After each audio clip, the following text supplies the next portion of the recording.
بسم اللہ الرحمن الرحیم۔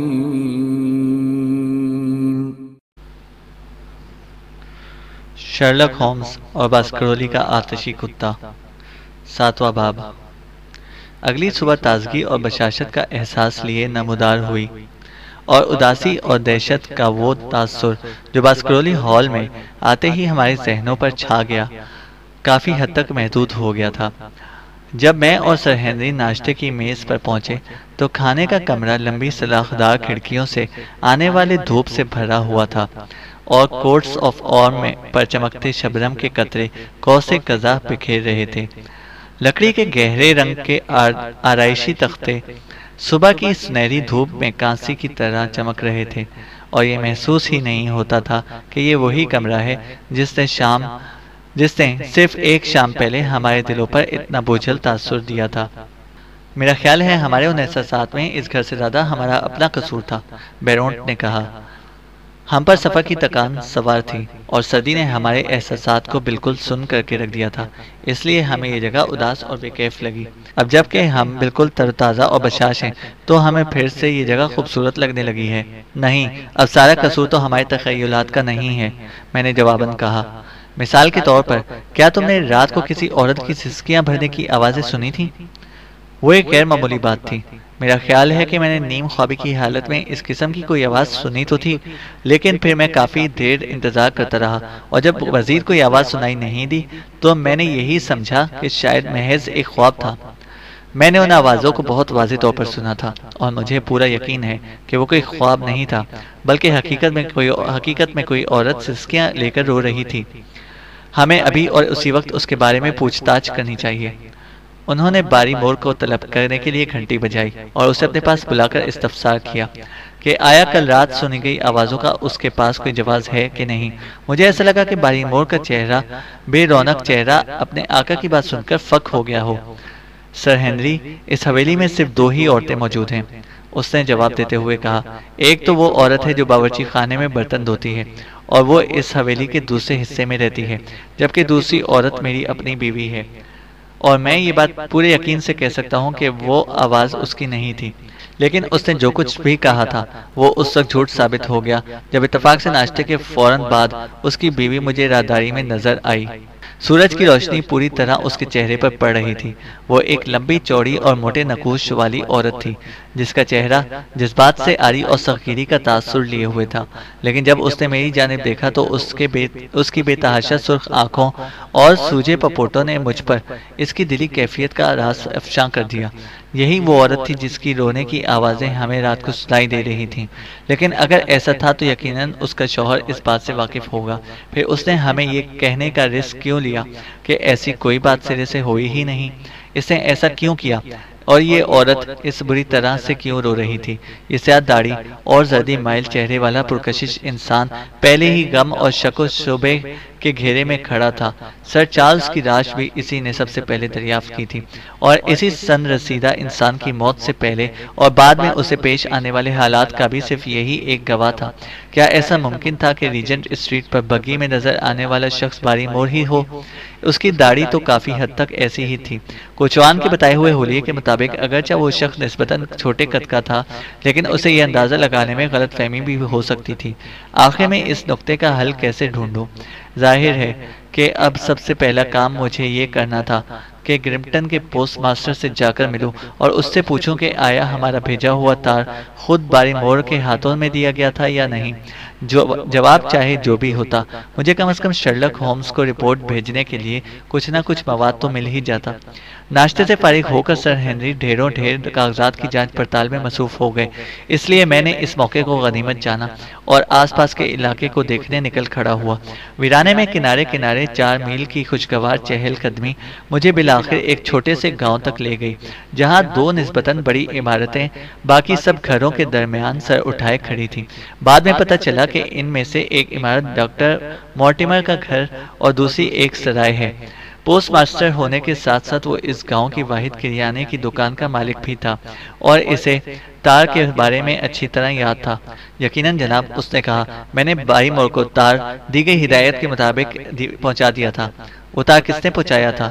میرے بیٹے نے، وہ یہیں پر موجود ہے۔ جیمز، تم نے پچھلے ہفتے ایک تار باسکرولی ہال کے مسٹر بیریمور کو پہنچایا تھا نا؟ جی ہاں ابا جان، وہ تار میں نے ہی انہیں دیا تھا۔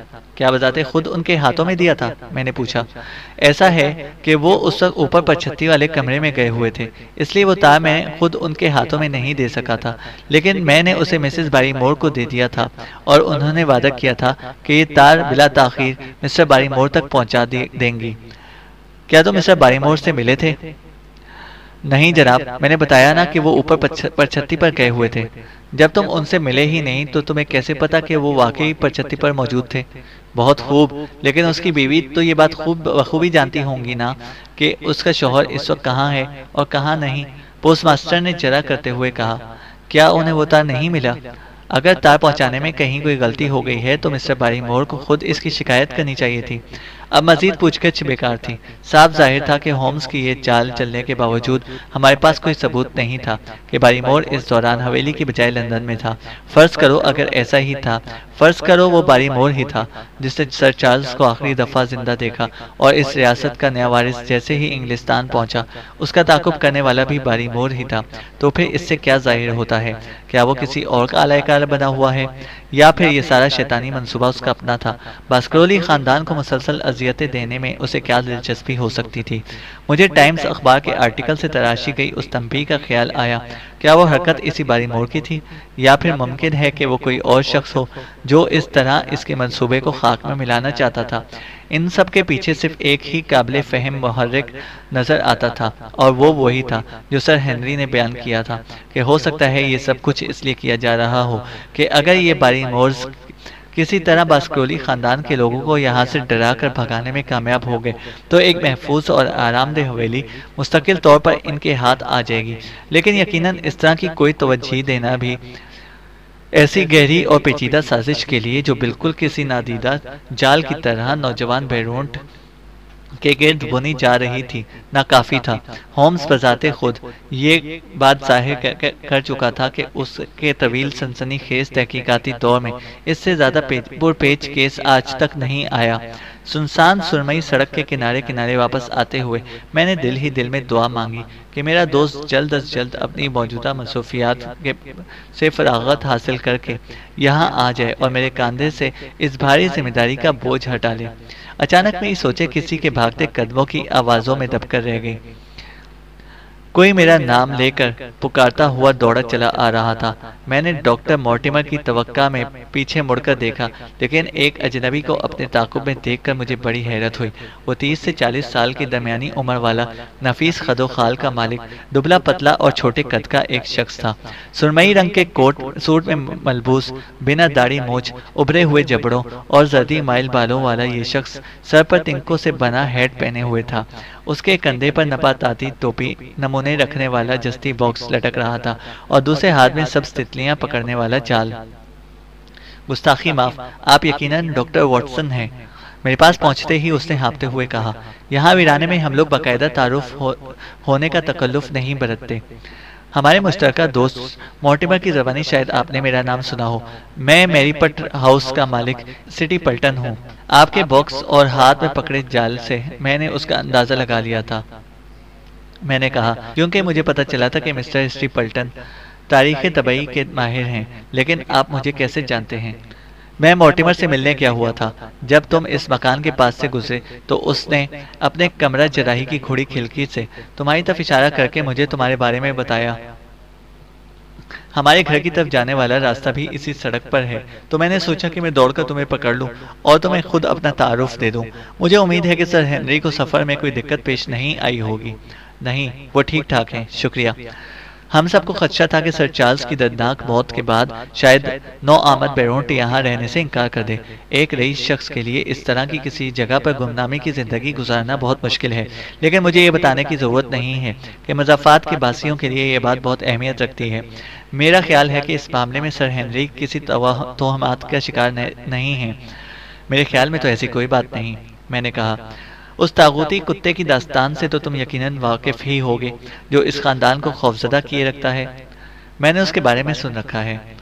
یہ ایک غیر معمولی بات ہے کہ یہاں کے سادہ لوگ دیہاتی اس قدر ضعیف الاعتقاد ہیں، کچھ تو قسم کھانے کو تیار ہیں کہ انہوں نے اس قسم کی کسی مخلوق کو ویرانے میں دیکھا ہے۔ وہ دھیمے سے مسکراتے ہوئے بولا، لیکن اس کی آنکھوں سے ظاہر ہوتا تھا کہ وہ اس بات کو بہت سنجیدگی سے لے رہا ہے۔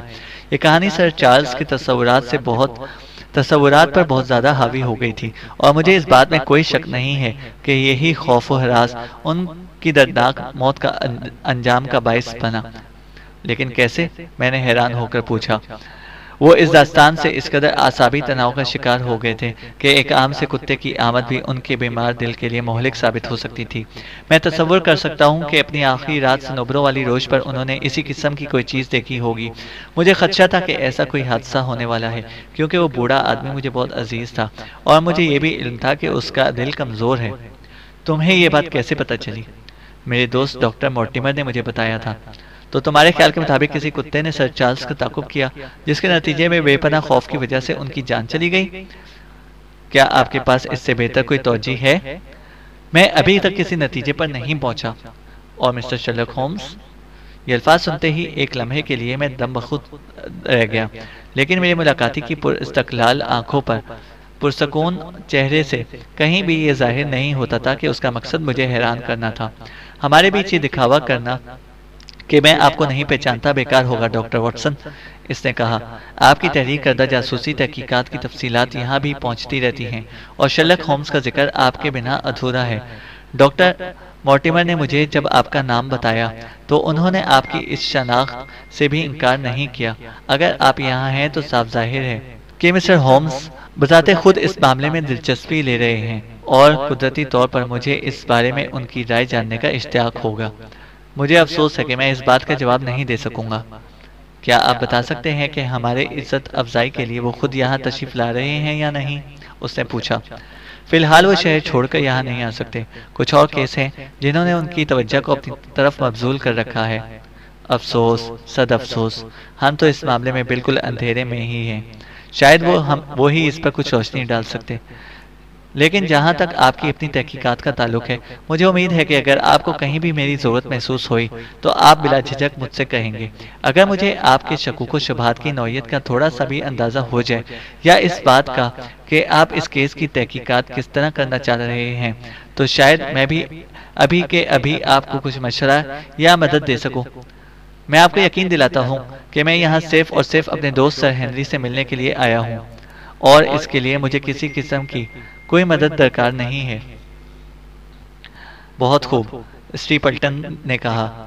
آپ کی دور اندیشی اور محتاط روی بالکل بجا ہے۔ آپ نے مجھے میری بے جا دخل اندازی پر ٹوک کر بالکل صحیح کیا۔ میں وعدہ کرتا ہوں کہ دوبارہ اس معاملے کا ذکر بھی نہیں کروں گا۔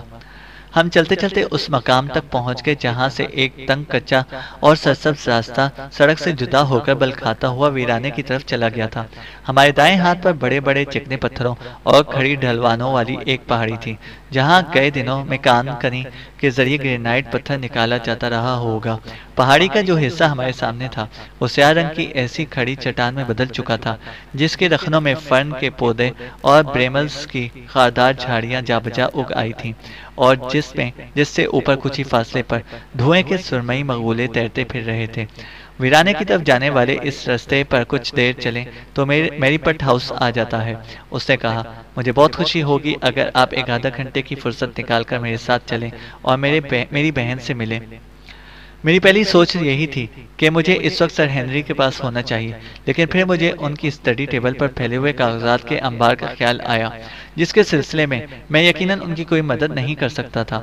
اور پھر ہومز نے بھی تو زور دے کر کہا تھا کہ مجھے ویرانے میں آس پاس رہنے والے پڑوسیوں کا جائزہ لینا چاہیے، اس لیے میں نے اسٹیپلٹن کی دعوت قبول کر لی اور ہم دونوں مڑ کر کچے راستے کی طرف چل دیے۔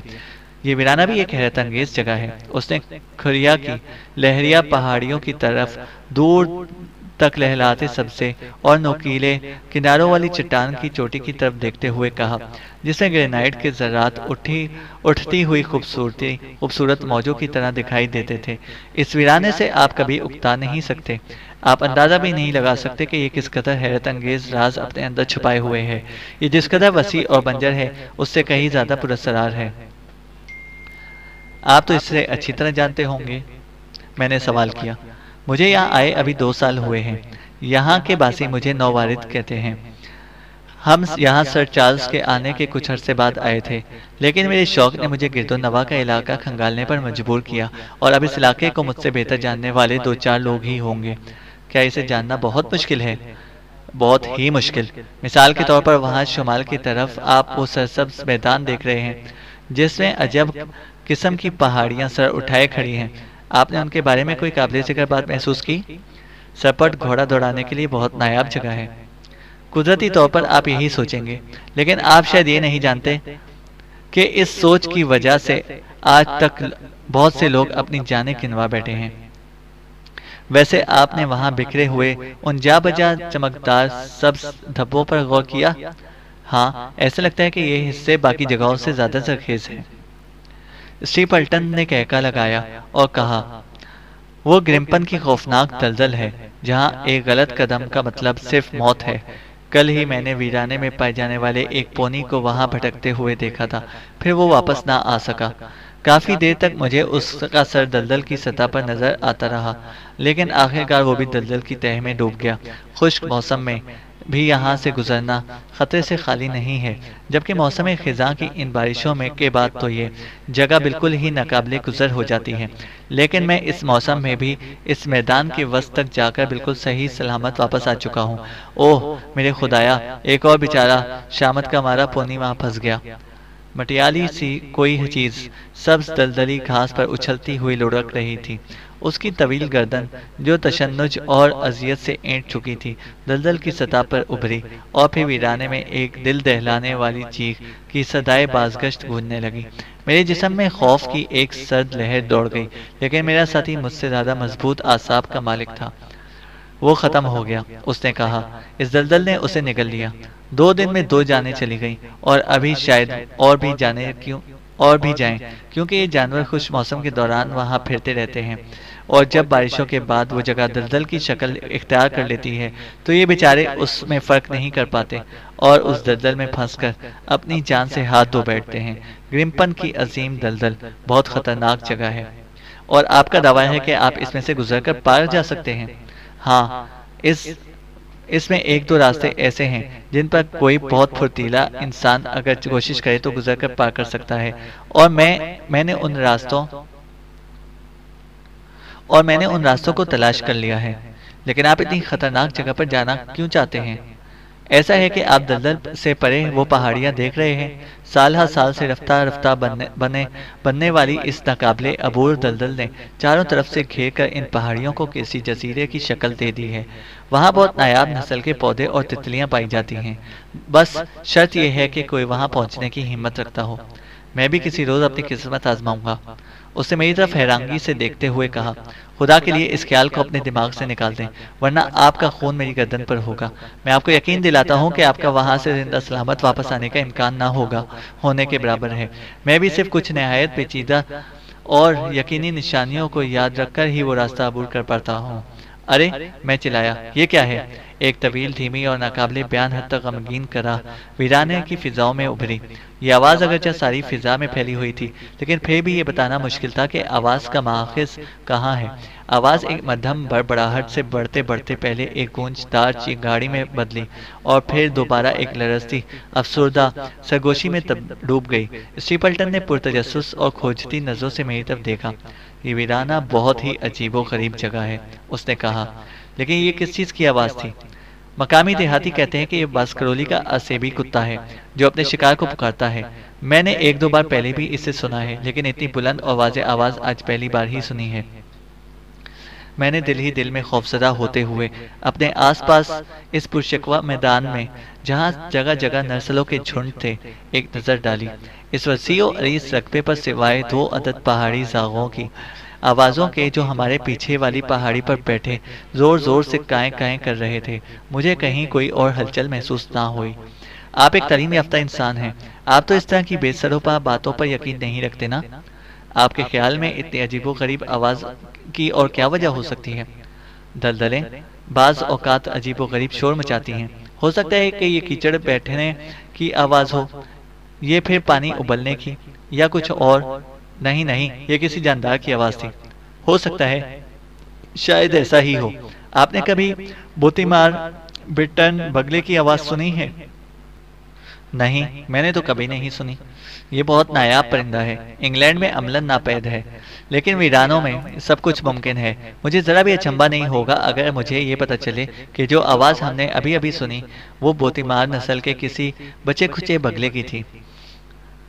میں نے اپنی زندگی میں اس سے زیادہ پراسرار اور عجیب و غریب آواز آج تک نہیں سنی۔ جی ہاں، اگر کل ملا کر دیکھا جائے تو یہ ایک ناقابل فہم سی جگہ ہے۔ وہ پورے ان پہاڑیوں کی طرف دیکھیں، انہیں دیکھ کر آپ کو کس چیز کا خیال آتا ہے؟ اس پوری پہاڑی ڈھلوان پر جگہ جگہ گول دائروں میں سرمئی پتھروں کی باڑ باندھی گئی تھی، یا کم از کم باڑ کے نشان جیسے ضرور تھے۔ یہ کیا ہے، مویشیوں کے بارے؟ نہیں، یہ ہمارے قابل احترام اجداد کے گھر ہیں۔ یہاں ویرانے میں قبل از تاریخ کے لوگوں کی گنجان آبادیاں تھیں، اور چونکہ ان کے جانے کے بعد سے لے کر اب تک ان کے گھروں میں خاص طور پر جا کر کسی نے بھی بسیرا نہیں کیا، اس لیے ان لوگوں کے چھوڑے ہوئے تمدنی اثرات ہم آج بھی جو کہ تو وہاں دیکھ سکتے ہیں۔ یہ ان لوگوں کے بنائے ہوئے جھوپڑے ہیں جن کی چھتیں اب گر چکی ہیں، یہاں تک کہ اگر آپ کو ان میں دلچسپی ہو تو آپ ان جھوپڑوں کے اندر جا کر ان لوگوں کی بنائی ہوئی انگیٹھیاں اور پلنگ تک ملاحظہ کر سکتے ہیں۔ لیکن یہ تو باقاعدہ ایک قصبہ لگ رہا ہے۔ یہ کب آباد ہوا تھا؟ نیولتھک دور میں۔ تاریخ اب تک نامعلوم ہے۔ ان کا ذریعہ معاش کیا تھا؟ وہ ان پہاڑی ڈھلانوں پر اپنے مویشی چرایا کرتے تھے، اور جب پتھر کے کلہاڑوں کی جگہ پیتل کی تلواریں استعمال ہونے لگیں تو انہوں نے ان پہاڑوں میں کھدائی کر کے رانگا نکالنا سیکھ لیا۔ وہاں مخالف سمت کی پہاڑی میں وہ گہری خندق دیکھیں، وہ انہی لوگوں کی یادگار ہے۔ جی ہاں، آپ کو یہاں ویرانہ میں بہت کچھ عجیب و غریب عناصر دیکھنے کو ملیں گے ڈاکٹر واٹسن۔ اوہ معاف کیجیے گا، میں ابھی آیا۔ یقیناً ایک سائیکلوپیڈیز ہے۔ ایک چھوٹا بھنگا یا پتنگا ہمارے راستے پر پھڑپڑاتا ہوا گزرا، اور ایک لمحے بعد اسٹیپلٹن نے بھی اپنی غیر معمولی رفتار اور طاقت سے اس کے پیچھے دوڑ لگا دی۔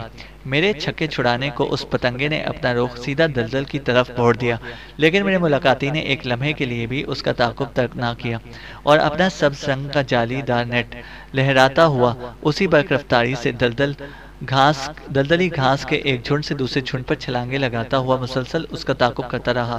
میں وہیں کھڑا اسے تعاقب کرتے ہوئے دیکھ رہا تھا، اور اسے اس غیر معمولی چستی پر داد دینے کے ساتھ ساتھ دل ہی دل میں یہ بھی ڈر رہا تھا کہ کہیں غلطی سے اس کا پاؤں کسی دلدل میں نہ جا پڑے۔ تبھی مجھے اپنے پیچھے قدموں کی آہٹ سنائی دی، اور جب میں نے مڑ کر دیکھا تو ایک عورت کو اپنے قریب کھڑا پایا۔ وہ اس سمت میں آئی تھی جہاں دھوئیں کے بادل میری پٹ ہاؤس کی نشاندہی کر رہے تھے، لیکن اس طرف ویرانے کی ڈھلان ہونے کی وجہ سے وہ تب تک میری نظروں سے اوجھل رہی جب تک کہ میرے بہت قریب نہیں پہنچ گئی۔ مجھے اس بات پر کوئی شک نہیں تھا کہ وہ عورت اسٹیپلٹن کی بہن ہے، کیونکہ ایک تو وہ خود مجھے اس کے بارے میں بتا چکا تھا، دوسرا اس ویرانے میں خواتین بس گنی چنی تھی، اور کسی نے اس کا تذکرہ کرتے ہوئے بتایا تھا کہ وہ ایک خوبصورت خاتون ہے۔ آنے والی عورت یقیناً وہی تھی، اور نہایت غیر معمولی خاتون دکھائی دیتی تھی۔ دونوں بہن بھائیوں میں گہرا تضاد تھا۔ اسٹیپلٹن اجلی رنگت، سفید بالوں اور سرمئی آنکھوں والا شخص تھا، جبکہ اس کی بہن ایک دراز قامت، متناسب جسامت والی خوبصورت خاتون تھی، جس کی رنگت انگلستان میں اب تک مجھے نظر آنے والی تمام یورپی ملیح لڑکیوں سے زیادہ سانولی تھی۔ اگر اس کے چہرے پر گہری سیاہ آنکھیں اور حساس دہانہ نہ ہوتا تو اس کے نفیس اور تیکھے نقوش اس قدر سرد تاثر لیے ہوئے تھے کہ اس کا چہرہ بالکل بے حس اور جذبات سے عاری دکھائی دیتا تھا۔ اپنے سڈول جسامت اور نفیس لباس میں وہ اس اجاڑ ویرانے کی پگڈنڈی پر کھڑی بالکل کسی بھوت کی طرح محسوس ہوتی تھی۔ جیسے ہی میں نے مڑ کر اس کی طرف دیکھا، وہ اپنے بھائی کی سمت دیکھ رہی تھی اور پھر تیزی سے چلتی ہوئی میری طرف آ گئی۔ میں نے تعظیماً اپنا ہیڈ اتار کر ابھی اسے مخاطب کرنے کے لیے کچھ تعارفی کلمات کہنے ہی والا تھا کہ اس کی زبان سے نکلے ہوئے الفاظ نے میری سوچوں کا رخ ایک نئی سمت موڑ دیا۔ واپس چلے جاؤ، اس نے کہا، سیدھے لندن واپس چلے جاؤ، فوراً۔ میں بے وقوفوں کی طرح حیرت سے اسے تکتے رہ گیا۔ اس کی شرر بار آنکھیں میرے چہرے پر تھیں، اور وہ عالم اضطراب میں اپنا پاؤں مسلسل زمین پر مار رہی تھی۔ لیکن مجھے واپس کیوں جانا چاہیے؟ میں نے حیرانگی سے پوچھا۔ میں اس کی وجہ نہیں بتا سکتی، اس نے دھیمی پرجوش آواز میں کہا۔ اس کے انداز گفتگو میں غیر معمولی تتلاہٹ تھی۔ لیکن خدا کے لیے ویسا ہی کرو جیسا کہہ رہی ہوں، واپس چلے جاؤ اور دوبارہ کبھی اس ویرانے میں اپنے قدم نہ رکھنا۔ لیکن میں تو ابھی حال ہی میں یہاں آیا ہوں۔ خدا کے بندے، وہ چلائی، اگر تمہاری بھلائی کی خاطر کوئی بات کہی جا رہی ہے تو تم اسے سمجھتے کیوں نہیں ہو؟ لندن واپس چلے جاؤ، آج رات ہی روانہ ہو جاؤ، جیسے بھی ممکن ہو ہر قیمت پر اس جگہ سے چلے جاؤ۔ ہش، میرا بھائی واپس آ رہا ہے، میں نے جو بھی کہا اسے ہرگز مت بتانا۔ کیا تم وہ پرے سالب مصری کے جھنڈ سے میرے لیے ایک پھول توڑ کر لا دو گے؟ یہاں ویرانے میں سالب مصری کے پھولوں کی بہتات ہے، اگرچہ کہ یہاں کی اصل خوبصورتی دیکھنے کے لیے تم یہاں تھوڑی تاخیر سے آئے ہو۔ اسٹری پلٹن نے تعقب ترک کر دیا اور واپس ہمارے پاس چلا آیا۔ اس بھاگ دوڑ سے اس کے چہرہ سرخ ہو گیا تھا اور سینے میں سانس بمشکل سما رہا تھا۔ آہا بیرل، اس نے اپنی بہن سے کہا، لیکن مجھے اس کے لہجے میں گرم جوشی یا تپا کی کوئی رمق دکھائی نہیں دی۔ اوہ جیک، تم تو بالکل تپ رہے ہو۔ ہاں، میں ایک سائیکلوپیڈیز کا تعقب کر رہا تھا۔ وہ بہت نایاب پتنگا ہے اور موسم خزاں کے آخر میں شاذ و نادر ہی دکھائی دیتا ہے۔ کتنے افسوس کی بات ہے مجھے اسے کھونا پڑا۔ وہ بظاہر بے پرواہی سے بولا، لیکن اس کی چھوٹی چھوٹی آنکھیں لڑکی پر سے ہوتی ہوئی مسلسل مجھے گھور رہی تھیں۔ میں دیکھ رہا ہوں کہ تم نے ان سے اپنا تعارف خود ہی کروا دیا ہے۔ ہاں، میں سر ہنری کو بتا رہی تھی کہ ویرانے کی اصل خوبصورتی دیکھنے کے لیے انہیں تھوڑی سی تاخیر ہو گئی ہے۔ کیوں؟ تمہارے خیال سے یہ کون صاحب ہیں؟ میں نے سوچا یہ ضرور مسٹر ہنری باسکرولی ہوں گے۔ نہیں نہیں، میں نے تصحیح کرتے ہوئے کہا، میں تو ایک عام انسان ہوں، ان کا صرف ایک ادنا دوست۔ میرا نام ڈاکٹر واٹسن ہے۔ اس کے معنی خیز چہرے پر پریشانی کی ایک لہر دوڑ گئی۔ اس نے کہا، ہم دونوں ہی اپنی اپنی کہے جا رہے تھے۔ کیوں؟ تمہیں باتیں کرتے زیادہ دیر تو نہیں گزری؟ اس کے بھائی نے اس طرح کھوجتی نظروں سے دیکھتے ہوئے اس سے پوچھا۔ میں یہ سمجھ کر ان سے باتیں کر رہی تھی کہ یہاں رہنے کے لیے آئے ہیں، نہ کہ محض گھومنے پھرنے۔ اس نے کہا، میں ان سے ابھی یہی بات کر رہی تھی کہ سالب مصری کے پھولوں کا موسم ابھی گزرا ہے یا نہیں کہ اتنے میں تم آ گئے۔ کیا تم ہمارے ساتھ میری پٹ ہاؤس تک نہیں چلو گے؟ تھوڑی دور چلنے کے بعد ہم وہاں پہنچ گئے۔ یہ ایک اجاڑ اور سنسان گھر تھا جو کبھی اچھے وقتوں میں کسی مویشی پالنے والے مویشی فارم رہا ہوگا، لیکن اب اسے تھوڑی بہت مرمت کے بعد ایک جدید گھر کی شکل دے دی گئی تھی۔ گھر کے چاروں طرف ایک باغیچہ تھا، لیکن ویرانے کے باقی درختوں کی طرح یہ تمام درخت بھی سردی سے ٹھٹرے ہوئے اور ٹنڈ منڈ سے تھے، اور ان کی وجہ سے اس ساری جگہ کا تاثر بدحیت اور افسردہ ہو گیا تھا۔ گھر کا دروازہ ایک عجیب و غریب اور چھوارے جیسے چہرے والے بوڑھے نوکر نے کھولا۔ اسے پھٹا پرانا کوٹ پہنا ہوا تھا اور یقیناً وہ اس گھر کی دیکھ بھال پر مامور ہوگا۔ گھر کے اندر بہرحال بہت خوبصورتی سے سجائے گئے بڑے بڑے کمرے تھے، جن کی سجاوٹ خاتون خانہ کے ذوق کی نمائندگی کرتے تھے۔ ان کمروں کی کھلی کھڑکیوں سے باہر نظر ڈالتے ہی مجھے دور افق تک پھیلا ہوا گرینائٹ کا دھاری دار سطح والا ویرانے کا بیزار کن حد تک طویل سلسلہ دکھائی دیا، جسے دیکھ کر مجھے اچنبھا ہوا کہ آخر ایسی کون سی بات ہے جس نے ایک نہایت اعلیٰ تعلیم یافتہ انسان اور اس کی خوبصورت بہن کو اس ویرانے پر رہنے پر مجبور کر دیا ہے۔ رہائش کے لیے بہت عجیب جگہ ہے نا؟ اس نے جیسے میری سوچ پڑھتے ہوئے کہا، لیکن پھر بھی ہم لوگ یہاں بہت خوش ہیں۔ ہم خوش ہیں نا بیرل؟ بہت خوش، بیرل نے جواب دیا، لیکن اس کا لہجہ اس کے الفاظ کی توثیق کرنے سے قاصر تھا۔ ملک کے شمالی حصے میں میرا ایک اسکول تھا، اسٹری پلٹن نے کہا۔ میرے مزاج کے لوگوں کے لیے کام کرنا ایک میکانکی اور غیر دلچسپ عمل ہے، لیکن نوجوانوں کے قریب رہنے کا موقع، ان کے نو عمر ذہنوں کو پختہ سانچے میں ڈھالنا اور انہیں اپنے خیالات اور کردار سے متاثر کرنا مجھے بہت عزیز تھا۔ بہرحال تقدیر ہمارے خلاف تھی۔ اسکول میں ایک شدید وبا پھوٹ پڑی اور 3 طالب علم اس بیماری کی نظر ہو گئے۔ میرا زیادہ تر سرمایہ اسکول کی ساکھ دوبارہ بحال کرنے پر لگ گیا، لیکن میری سب کوششیں بے سود گئیں اور اسکول اس تباہی اور بربادی سے نہ بچ سکا۔ اب بھی مجھے ان نوجوانوں کی دلکش صحبت کھونے کا کچھ دکھ نہ ہو تو میں اپنی بدقسمتی پر صبر کر سکتا ہوں، کیونکہ مجھے نباتات اور حیوانیات پر تحقیق کا بہت شوق ہے، اور یہاں مجھے اس میدان میں کام کرنے کے بے شمار مواقع میسر ہیں، اور میری طرح میری بہن بھی فطرت کی بے حد شیدائی ہے۔ تو یہ تھا سارا ماجرا ڈاکٹر واٹسن۔ میری توجہ تمہاری اس سوچ کی طرف مبذول کروانے والے تمہارے چہرے کے وہ تاثرات تھے جو اس کمرے کی کھڑکی سے ویرانے کا جائزہ لیتے ہی تمہارے چہرے پر نمودار ہوئے تھے۔ یقیناً میرے دماغ میں یہ بات آئی تھی کہ یہ جگہ تم لوگوں کے لیے کافی بیزار کن ہو سکتی ہے، شاید تم سے زیادہ تمہاری بہن کے لیے۔ نہیں نہیں، میں یہاں کبھی بیزار نہیں ہوتی، اس نے جلدی سے جواب دیا۔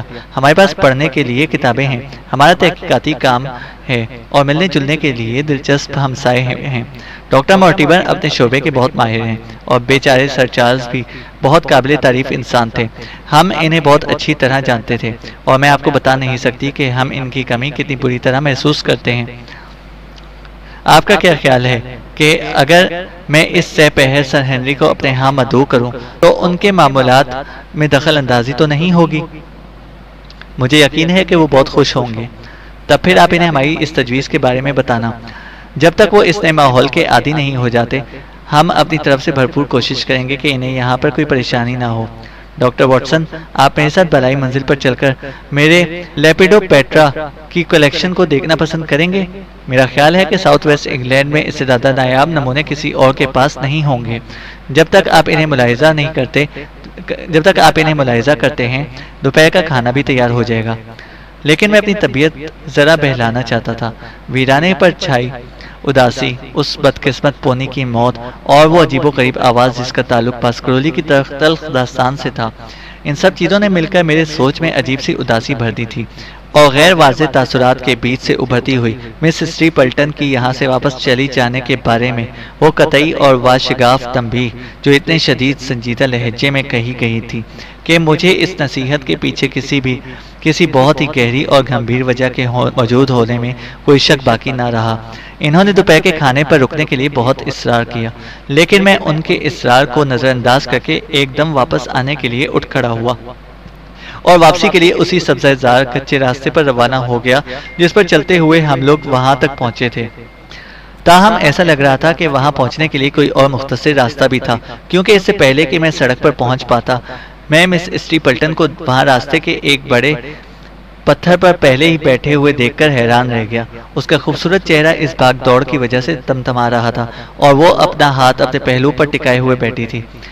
میں یہاں تم سے پہلے پہنچنے کی خاطر تمام راستے دوڑتی ہوئی آئی ہوں مسٹر ڈاکٹر واٹسن، اس نے کہا۔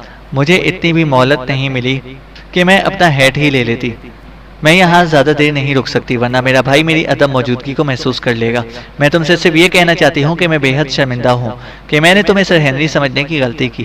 میں نے تم سے جو کچھ کہا تھا، مہربانی کر کے اسے بھول جاؤ، ان باتوں کا تم سے کوئی تعلق نہیں ہے۔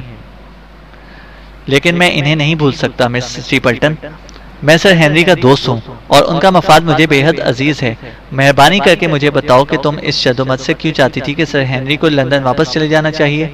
ڈاکٹر واٹسن، تم چاہو تو اسے میری نسوانی وہم سمجھ سکتے ہو، لیکن جب تم مجھے بہتر طور پر واقف ہو جاؤ گے تو تم جان جاؤ گے کہ میں جو کچھ بھی کہتی ہوں یا کرتی ہوں ہمیشہ اس کی وجہ بتانا میرے لیے ممکن نہیں ہوتا۔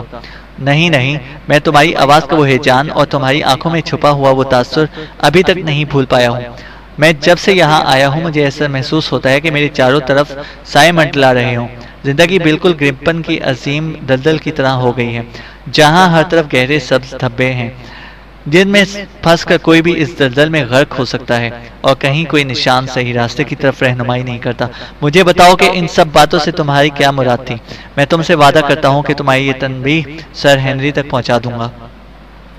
ایک لمحے کے لیے اس کے چہرے پر تذبذب کے سائے لہرائے، لیکن پھر جب اس نے جواب دیا تو اس کی آنکھوں میں دوبارہ وہی سختی اتر آئی اور وہ بولی، ڈاکٹر واٹسن، تم خواہ مخواہ نتائج اخذ کرنے لگے ہو۔ مجھے اور میرے بھائی دونوں کو سر چارلز کی موت کا بے حد صدمہ ہوا ہے۔ ہم انہیں دل و جان سے چاہتے تھے اور ویرانے میں ان کی دل پسند سیر ہمارے گھر تک آنا تھا۔ وہ اپنے خاندان میں نسل در نسل چلی آ رہی اس بددعا سے شدید متاثر تھے، اور جب ان کی موت المناک حادثہ ہوا تو میرا یہ سوچنا قدرتی امر تھا کہ ان کے اظہار کیے گئے خدشات کے پیچھے ضرور کوئی نہ کوئی ٹھوس وجہ رہی ہوگی۔ یہی وجہ تھی کہ جب میں نے سنا کہ ان کے خاندان کا ایک اور شخص یہاں رہنے کے لیے چلا آیا ہے تو میں ذہنی کرب میں مبتلا ہو گئی، اور مجھے محسوس ہوا کہ انہیں اس خطرے سے جس سے آگے چل کر ان کا واسطہ پڑنے والا ہے آگاہ کرنا ضروری ہے۔ بس یہی سب کچھ بتانا چاہ رہی تھی میں انہیں۔ لیکن وہ خطرہ کیا ہے؟ تم اس شیطانی کتے کی داستان سے واقف ہو؟ میں اس قسم کی واہیات باتوں پر یقین نہیں رکھتا، لیکن میں یقین کرتی ہوں، اور سر ہنری اگر تمہاری بات کو ذرا بھی اہمیت دیتے ہیں تو تم انہیں اس جگہ سے دور لے جاؤ۔ یہ جگہ ہمیشہ باسکرولي خاندان کے لیے جان لیوا ثابت ہوئی ہے۔ یہ دنیا بہت وسیع ہے، آخر اسی جگہ رہنے پر کیوں مصر ہیں؟ کیونکہ یہ جگہ خطرناک ہے اور خطروں سے مقابلہ کرنا سر ہنری کی فطرت ہے۔ مجھے ڈر ہے کہ جب تک تم مجھے کوئی حتمی معلومات نہیں دو گی، مجھے سر ہنری کو یہاں سے جانے پر راضی کرنا ناممکن ہوگا۔ میں حتمی طور پر کچھ بھی نہیں کہہ سکتی، کیونکہ میرے علم میں کوئی حتمی بات ہے ہی نہیں۔ مس اسٹیپلٹن، میں تم سے ایک اور سوال پوچھنا چاہتا ہوں۔ اگر تمہارا اس کے سوا کوئی اور مطلب نہیں تھا تو تم مجھ سے بات کرتے ہوئے یہ کیوں چاہتی تھی کہ تمہارا بھائی ہماری گفتگو نہ سننے پائے؟ میرا خیال ہے کہ اس سے ایسی کوئی بات نہیں تھی جس پر تمہارے بھائی یا کسی اور کو کوئی اعتراض ہوتا۔ میرا بھائی اس حویلی کو آباد دیکھنے کا شدید آرزومند ہے، کیونکہ اس کے خیال میں ویرانے کے غریب دیہاتی لوگوں کی بھلائی کے لیے اس حویلی کا آباد ہونا ضروری ہے۔ اگر اسے پتہ چلا کہ میں نے کچھ ایسا کہا ہے جسے سن کر سر ہنری واپس چلے جانے پر راغب ہو سکتے ہیں تو وہ بہت ناراض ہوگا۔ لیکن میں نے اپنا فرض پورا کر دیا اور اب مجھے کچھ نہیں کہنا۔ مجھے اب واپس چلنا چاہیے، ورنہ اگر میری غیر موجودگی کا پتہ اسے چل گیا اور شک ہو گیا کہ میں تم سے ملنے آئی ہوں تو اچھا نہ ہوگا۔ الوداع۔ وہ مڑی اور چلتی ہوئی چند لمحوں بعد ہی سڑک کے قریب بڑے پتھروں کے بیچ غائب ہو گئی، جبکہ میں دل میں نامعلوم خدشات اور وسوسے لیے باسکرولی ہال لوٹ آیا۔